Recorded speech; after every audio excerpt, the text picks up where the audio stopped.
के चारों तरफ घूम रही तो सूरज से ऊर्जा एनर्जी खींचती।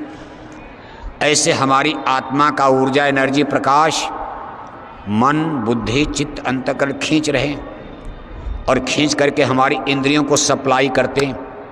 आँख को, कान को, जबान को। जबान ट्रांजिस्टर की तरह बोलने लगती है, कान सुन रहा है, आँख देख रही। हाथ पैर की सारी क्रियाएं हार्ट को, किडनी को, लेंस को, सबको हार्ट में जाता तो ब्लड में सर्कुलेशन होता है इसी एनर्जी से।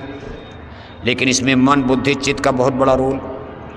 अब मान लो आत्मा की ताकत बुद्धि को जितना ज़्यादा मिलेगी, जैसे सूरज का प्रकाश इस समय बादल नहीं है, आपको पूरा प्रकाश मिल रहा, ठंडी नहीं लगेगी, आपको आनंद आ रहा है। अभी बीच में बादल आ जाए, कोहरा आ जाए तो सूरज का प्रकाश ब्रीफ होगा। ऐसे आत्मा का ज़्यादा प्रकाश जब मिलता है बुद्धि को तो ब्रेन माइंड दिमाग तेज हो जाता, इतना तेज दिमाग। और मान लो बीच में कोहरा आ गया, बादल आ गया, किसका? अब यहाँ कोहरा बादल, यहाँ कोहरा बादल आता है तो कर्मों का। मान लो किसी के कर्म बहुत खराब हैं, ये कर्मों के आवरण और बादल आत्मा पर छाते हैं तो ब्रेन माइंड दिमाग को लाइट रोशनी ऊर्जा कम मिलती है। उन बच्चे बच्चियों को मानव जन्म तो मिलता है लेकिन ब्रेन माइंड दिमाग उतना तेज नहीं हो पाता, क्योंकि हाँ काले बादल यानी पाप कर्म। काले बादल माने पाप कर्म। काला बादल आ जाए तो सूरज की रोशनी और ब्रीफ हो जाएगी, भूरा बादल रहेगा तो सूरज कुछ चमकेगा। ऐसे मान लो बहुत कर्म खराब है, पापों की गठरी बहुत भारी है तो ब्रेन माइंड दिमाग को रोशनी प्रकाश कम मिलता तो उनको मूढ़मती कहा जाता है। उनको कंकड़ में लगा दोगे उसी की पूजा करेंगे, पत्थर में लगा दोगे वही, उनको अब दिमाग एक तरह से ही मान लिया जाए। जय शाम न विद्या न तपो न दानम ज्ञानम न शीलम न गुणो न धर्म ते मर्तलोके भूई भार भुआ मनुष्य रूपेण मृगास चरंती। केवल मानव का जन्म भर खोल है, काम उनका बिल्कुल पशु और जानवर का होता। बस पेट भरना, बच्चा पैदा करना, बस सो जाना, एक खाते पीते सोते जन्म गंवा दिया जैसे जानवर करते। एनिमल, अरे कि मनुष्य भी तो एनिमल का, man is a social animal, थोड़ा अंतर है। एनिमल प्राणी है, मनुष्य भी जैसे गाय बैल कुत्ता बिल्ला, लेकिन man is a social animal. यही इंटेलेक्चुअल डेवलप की संभावना, यही आदमी को जानवर से अन्य जोनियों से अलग करती है, डिवाइड करती है। और अगर मान लो उसको नहीं समझ पाए, उसी तरह से जीवन बीत गया। इसीलिए कहते भाई ये देखो काल का चक्र चला। कलयुग आते आते जब संत अवतार लेंगे, जीवों को कितने जाल में डाल दिया। कहा काल ने अजब जगत भर माया, मैं क्या क्या करूं बखान। मूर्ख प्राणी मन सैलानी, अटक रहे जल और पाखान। कहा जो बिल्कुल अनाड़ी हैं, अज्ञानी हैं, मूर्ख मूढ़मती के, उनको तो पानी और पत्थर में ही भटका दिया। कहा पूजो इसी को, गंगा पूजो, जमुना पूजो, हिमालय पूजो, विंध्याचल पूजो, चलो मैहर के पहाड़ पर पूजा करो, सतपुड़ा को पूजो, मंदिर देवालय शिवालय में मत्था पटको। कहा मूर्ख प्राणी मन सैलानी, अटक रहे जल और पाखान। और अति बुद्धिमान जगत के जे नर, जो इंटेलेक्चुअल बुद्धिजीवी, का अति बुद्धिमान जगत के जे नर विद्या नारी के बने गुलाम, उनको भी भटका दिया विद्या नारी। उनको देखो जगत के बाहरी साइंस में इस इंटेलेक्चुअल, वो engineer doctor teacher tutor master जज वकील बैरिस्टर बनकर, वो भी सत्संग सुनने को तैयार नहीं। सबसे मूढ़मती निचले पायदान पर जो लोग हैं, जिनके पास बुद्धि ही नहीं है, वो धर्म कर्म के नाम पर गंगा जमुना तीर्थ मूर्त में फंस गए, कंकड़ पत्थर में। और जो इंटेलेक्चुअल पर्सन हैं वो लोग इंजीनियर डॉक्टर बनने के लिए कोशिश कर रहे हैं। कहा साधु बनकर सत्संग सुनकर क्या करोगे। उनको अपने जीवन का लक्ष्य केवल खाना पीना सोना ना, दोनों मूढ़मती में आ गए। और ये साइंस और विज्ञान अगर आज ना होता तो इतनी आपको मेहनत ना करनी पड़ती। विज्ञान ने ही तो धोखा दे दिया। मेडिकल साइंस ने कह दिया, डॉक्टर वैज्ञानिकों ने कह दिया मछली में विटामिन डी है, अंडा में विटामिन सी है। मथुरा में जितने डॉक्टर बैठे हैं, किसी डॉक्टर के पास जाओ, आपकी नाड़ी पकड़ते हैं, कहते भाई बीमारी है, खून कम है, डॉक्टर साहब उपाय बताओ। कहा 2 अंडा रोज खाया करो, जल्दी ठीक हो जाओगी। बताओ आप। मेडिकल साइंस कह रही है कि जो लोग मछली और अंडा खाते हैं उनका ब्रेन माइंड दिमाग तेज हो जाता। यानी ब्रेन माइंड दिमाग तेज का मतलब बड़ी जल्दी उनको हर पाठ याद आ जाएगा, हिंदी, अंग्रेजी, फिजिक्स, केमिस्ट्री। यानी मेडिकल साइंस का मानना है कि जो लोग मछली और अंडा खाएंगे वो ज़्यादा इंजीनियर, बड़े डॉक्टर बनेंगे। मछली अंडा नहीं खाओगे, वेजिटेरियन लाइफ सिस्टम, शाकाहारी रहोगे, तो शरीर भी कमज़ोर रहेगा, ब्रेन माइंड दिमाग भी कमज़ोर हो जाएगा। ये मेडिकल साइंस, हम नहीं कह रहे मेडिकल साइंस का दावा। और ये मेडिकल साइंस उतर कहाँ रही? भारत में नहीं उतरी। भारत की धरती पर तो संत उतर रहे हैं कलयुग में। भारत की धरती पर संत अवतार हो रहा। ये इंटेलेक्चुअल साइंस, ये विशिष्ट आत्माएं, इनको वैज्ञानिकों की भाषा में आज वैज्ञानिक लोग अपनी अपनी भाषा में, और ये देखो यूरोप में, यूरोप मुसलमानों के भी देश में नहीं, मुसलमानों को तो फंसा दिया खुदे जाल में। कहा गाय मारो ईद मुबारक, बकरी मारो बकरीद मुबारक, चलो, उनको तो फंसा दिया जाल में। इतना बड़ा विज्ञान देखो यूरोप में उतर रहा है, यूरोप की धरती पर।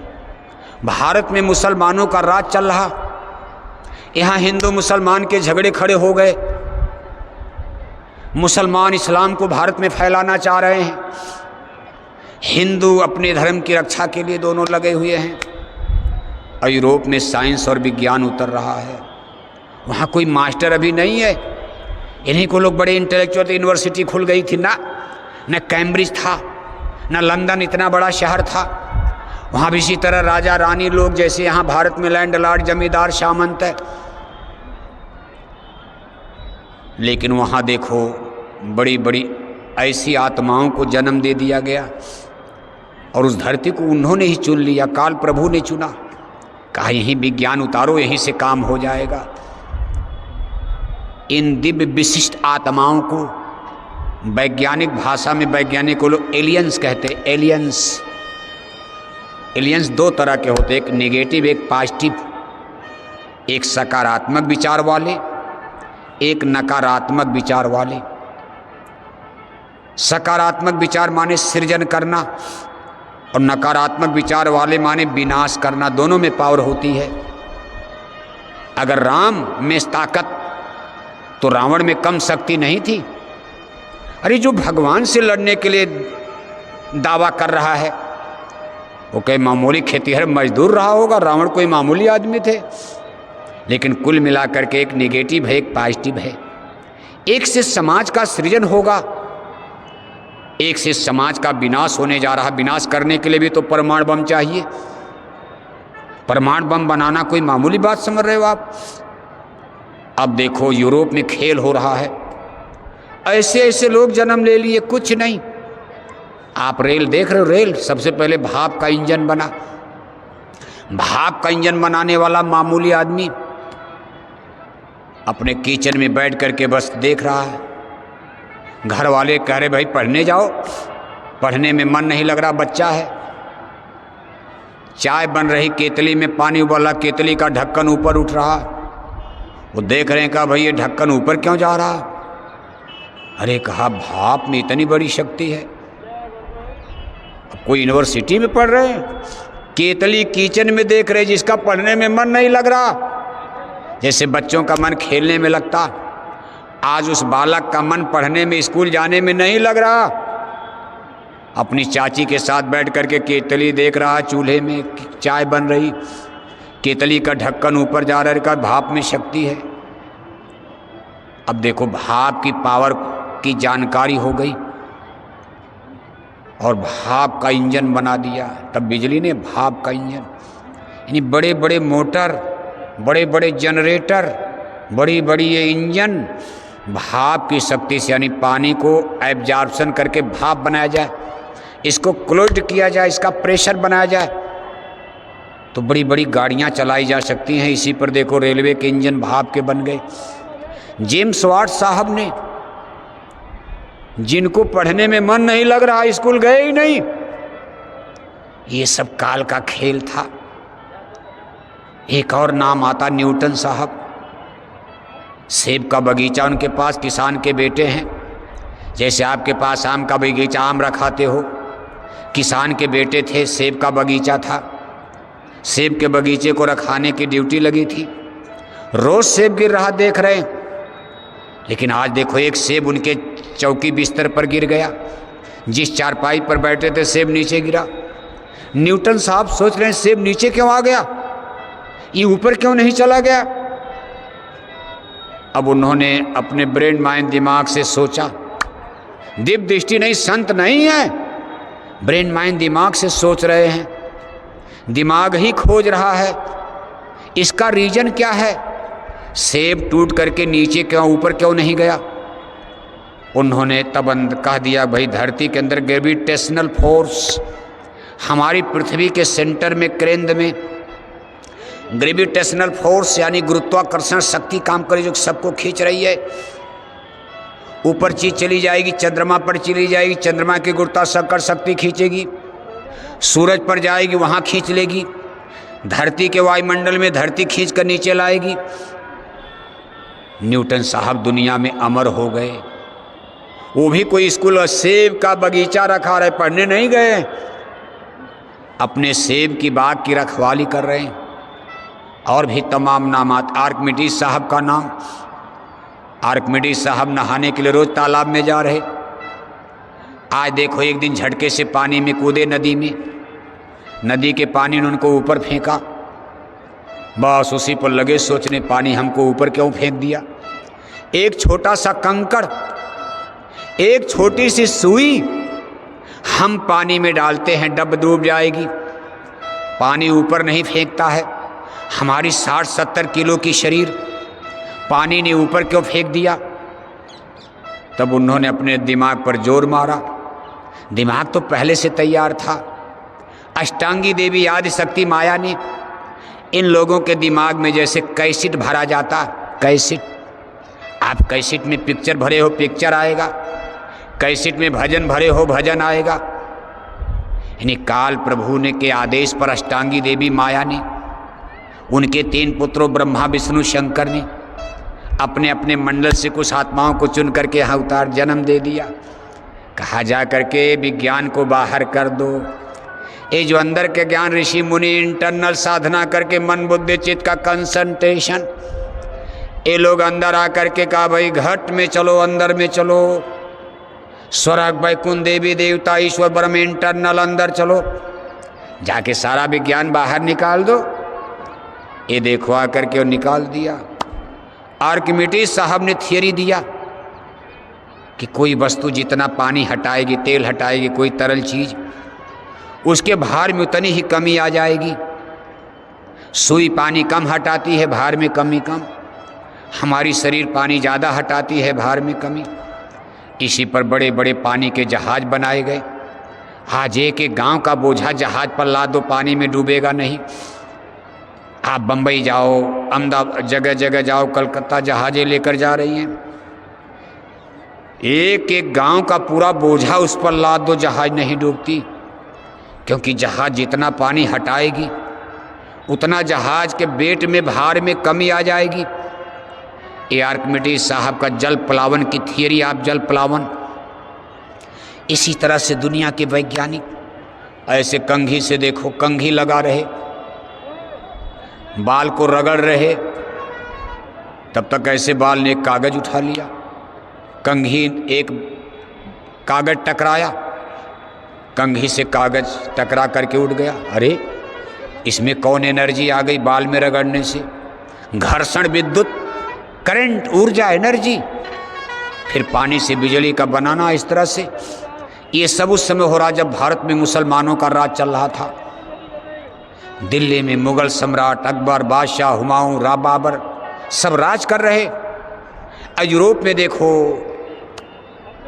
एलियंस, यानी ये विशिष्ट आत्माएं उतर करके एक नया प्रसार कर रहे। क्यों? कि अंदर के विज्ञान को बाहर करके जीवों को भुलवा दो। जब ये विज्ञान बाहर आ जाएगा, इंटेलेक्चुअल बौद्धिक हो जाएगा, ये तमाम लोग विद्या नार के बने गुलाम बुद्धि के फरेब में, बुद्धि विलास में फंस जाएंगे। आत्मज्ञान, spiritual science, science of soul, इसके लिए पढ़े लिखे लोग ध्यान ही नहीं, सबको पढ़ा लिखा दो। यूनिवर्सिटी कॉलेज खोलने लगे। आज़ाद भारत में भी फिर ये चीज़ आकर के खड़ी हो गई। उसी समय देखो यूरोप की धरती पर ऐसे ऐसे पुरुष इंटेलेक्चुअल पैदा हो गए। कार्ल मार्क्स ने कहा गॉड इज नथिंग, भगवान भगवान कुछ नहीं, और आगे बढ़ गए, 2 लाइन 2 पत्ती बढ़ा दिया। उसी पर रूस में क्रांति हो गई। तमाम जमींदारों को, सामंतों को मार डाला गया। रूस की क्रांति का नाम आप सुनते हो, साम्यवाद, कम्युनिस्टवाद। कभी गरीबों का राज आना चाहिए, अमीरों को कहा, अमीरों को बढ़ाया तो नहीं जा सकता जल्दी। आसान, ये 2 उपाय था, या तो गरीबों को बढ़ा करके अमीरों के बराबर कर देते, ये उपाय तो चुना का, इसमें तो मेहनत है। कहा अमीरों को मार ही दिया जाए, अमीरों का कत्ल कर दिया जाए। रूस की क्रांति खतरनाक क्रांति, और ये भी एक विचार के तहत हुआ। कार्ल मार्क्स, इनका भी जन्म यूरोप में हुआ था। उन्होंने एक थियरी दिया था जिसको साम्यवाद के, सबको बराबर करना। खैर बराबर करना है तो संतों का मिशन है, लेकिन उन्होंने कहा मार के बराबर किया जाए, जो बड़े उनको ख़त्म कर दो। सब जमीन गरीबों की, कारखाना गरीबों का, सब मशीन गरीबों की, राजपाट, एमपी, एमएलए, मुख्यमंत्री, प्रधानमंत्री सब गरीब हो जाएंगे, यही अमीर बन जाएंगे, अमीरों को ख़त्म कर दिया जाए। रूस की क्रांति में लाखों लोग, जैसे भारत में जमींदार थे ऐसे वहाँ भी तब जमींदार थे, राजा रानी थे, राजा रानी राजकुमार मार दिए गए, तमाम लैंडलॉर्ड, सामंत, जमींदार मार दिए गए, तालुकेदार मार दिए गए, और सबसे बड़ा चर्च के पुजारी मार दिए। कहा धर्म भी धोखा है। अब देखो धर्म पर आघात हो गया। कार्ल मार्क्स की थियरी ने कहा religion, relation, marriage and God are the poison for the society. कहा समाज के विकास के लिए धर्म भी बाधा है, भगवान भी बाधा है, ये पुजारी लोग भी बाधा हैं। भगवान की पूजा करने में क्या विकास करोगे? जब तक रामायण पढ़ते हो, कीर्तन करते हो, हिंदी अंग्रेजी पढ़ो, तब तो डॉक्टर बनोगे। फिजिक्स पढ़ो, रामायण पढ़ करके कोई डॉक्टर नहीं बन पाएगा। गीता पढ़ करके कोई इंजीनियर नहीं बनेगा। फिजिक्स, केमिस्ट्री पढ़ो। इसलिए नई नई विचारधाराओं ने, जैसे सब कल काल का खेल हो गया, और काल ने ऐसा भ्रम कर दिया। कहा पढ़े लिखे लोग आज विद्या नारी के बने गुलाम। नारी माने स्त्री नहीं, वैसे स्त्री के गुलाम तो पढ़े लिखे। आज कलयुग में कहा कलिकाल बिहाल किए मनुजा, नहीं माने कोई अनुजा तनुजा। ससुरार पियार भई जब से, रिप रूप कुटुंब भय तब ते। सुत मानई मात पिता तबलों, अब लानन दीख पड़े जबलों। ये तो रामायण में भी लिखा है कलयुग के लिए, लेकिन यहाँ जो लिखा विद्या नारी के बने गुलाम, यहाँ नारी का मतलब भोगवाद होता। भोगवाद, भोगवाद संस्कृति के बुद्धिजीवी विद्वान लोग गुलाम बन गए।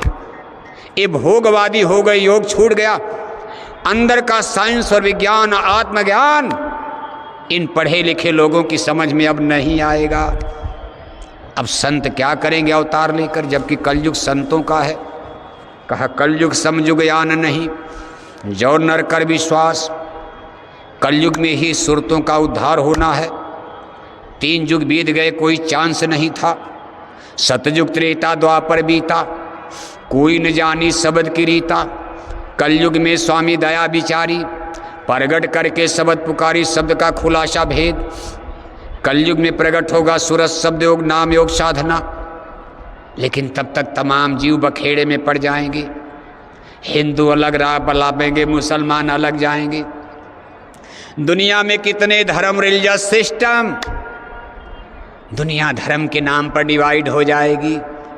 आज सुन करके आपको ताज्जुब होगा, संसार में धर्मों की संख्या, रिलीजियस सिस्टम 4200 बताया जा रहा। बताओ आप, 2-4 धर्म का नाम तो हम लोग भी जान लेते हैं। हिंदू मुस्लिम सिख ईसाई, हम चारों हैं भाई भाई, लेकिन चार ही धर्म नहीं दुनिया की आबादी। आज 8.25 अरब के करीब एक अनुमानित आंकड़ा, 8.25 अरब की आबादी में सारी मानव जाति 4200 खेमे में धर्म के नाम पर बढ़ चुकी है।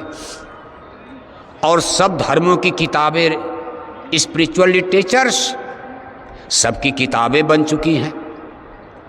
सारी दुनिया के धर्मों की किताबों के एक जगह रख दो, कई कोठरी कमरा घर भर जाएगा, कितनी बड़ी लाइब्रेरी बन जाएगी।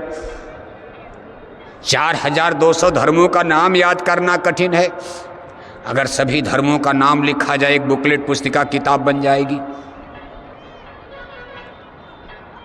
आपसे कहा जाए सब धर्मों का नाम याद करो, 10-20 तो भूल ही जाओगे आप, सब याद होगा, जिंदगी बीत जाएगी। इन किताबों में धर्मों की लिखा क्या है? कई जन्म मरा जाए, कई जन्म जिया जाए, नहीं पढ़ पाएंगे हम लोग। हिंदू धर्म की सारी किताबों को ही नहीं पढ़ पाते हो। इतनी महान पुस्तक रामायण है, हिंदू लोग मर जाते पूरी रामायण नहीं पढ़ पाते। 1-2 बार पढ़ लिया तो उसी में कहते हमने सुंदरकांड 10 बार पढ़ लिया, उत्तरकांड 20 बार पढ़ लिया। अरे कहा पूरी रामायण पढ़ा, अरे कहा पूरी रामायण तो नहीं पढ़ पाए। गीता पढ़ा नहीं, 4 वेद का नाम नहीं जानते हिंदू लोग। और नारा लगाओगे गर्व से कहो हम, क्या कहते हैं, गर्व से कहो हम हिंदू हैं। और पूछ दिया या 4 वेद का नाम बताओ, तमाम हिंदुओं को 4 वेद का नाम नहीं याद है। वेदों में क्या लिखा है, भारत के बड़े बड़े आचार प्रचार विद्वान नहीं जान पा रहे वेदों में क्या लिखा।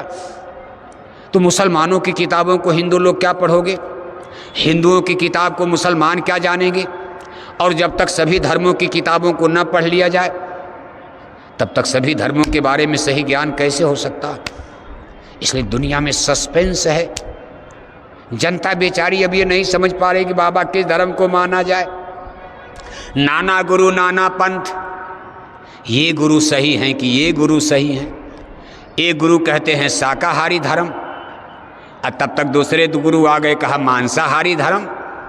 कहा मंदिर में टन टन घंटे घंटा बजाए जा रहे, हरे रामा हरे कृष्णा कीर्तन गाए जा रहे, चंदन तिलक टीका लगाए जा रहे, गंगा गोदावरी नहाए जा रहे, जय श्री राम नारा लगाए जा रहे, और 1-1 किलो मछली खाए जा रहे, 10-10 बोतल शराब पिए जा रहे, 1-1 किलो अंडा खाए, वो भी तो धर्म है। और ज़्यादातर हिंदू, चलो हिंदू की बात करो आप, दुनिया के सारे धर्मों का भी छोड़ दो, यहाँ जितने लोग बैठे हो करीब करीब सब हिंदू धर्म को मानने वाले हो। हम लोग हिंदू धर्म से अलग नहीं है, हिंदू घर में ही जन्म हुआ, हम भी हिंदू आप भी हिंदू। ऐसा नहीं कि हम लोग कोई ईसाई क्रिश्चियन नजर आते हैं आपको।